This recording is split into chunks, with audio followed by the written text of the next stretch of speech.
নিরামিষ ছোলার ডাল করব। দেখো বন্ধুরা, ছোলার ডালটা আমি আগের থেকে ধুয়ে রেখেছি, প্রেসারে ঢেলে দিলাম।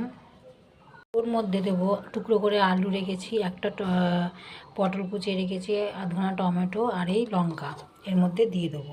মাপ মতো জল দিয়ে দিলাম বন্ধুরা, আন্দাজ মতো লবণ, আন্দাজ মতো হলুদ দিয়ে দিলাম, আটকেছি। এবারে গ্যাসের উপরে বসিয়ে দেবো। 4-5টা সিটি হওয়ার পর আমার এই কুকার প্রেসারে একটু বেশি সিটি লাগে, তাই 4-5টা সিটির পরে এটা আমি ডালটা দেখো বন্ধুরা, ছোলার ডালটা কি সুন্দর সেদ্ধ হয়ে গেছে, আলুগুলো ভালো সিদ্ধ হয়ে গেছে। দেখো সুন্দর সেদ্ধ হয়ে গেছে। আমি প্যানটা বসিয়ে দিয়েছি, এই যে গ্যাসের ওপর গরম হবে, তেল দেবো। এটা বন্ধুরা গরম হয়ে গেছে। এই যে আমার ছোলার ডাল এখানে সিদ্ধ হয়ে গেছে। এই যে এবারে আমি তেল দেবো।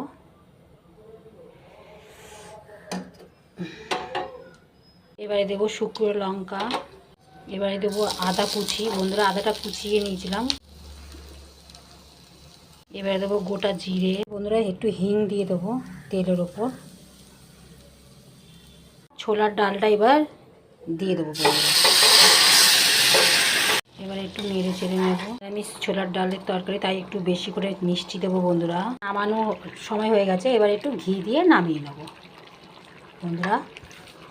দেখো বন্ধুরা কত সুন্দর কালারটা এসেছে, খেতেও কিন্তু খুব সুস্বাদু হয়। তোমরা একদিন বাড়িতে বানিয়ে দেখো। এবার নিচ্ছি বন্ধুরা, দেখো কত সুন্দর হয়েছে বন্ধুরা, কেমন ফুলেছে, সুন্দর হয়েছে।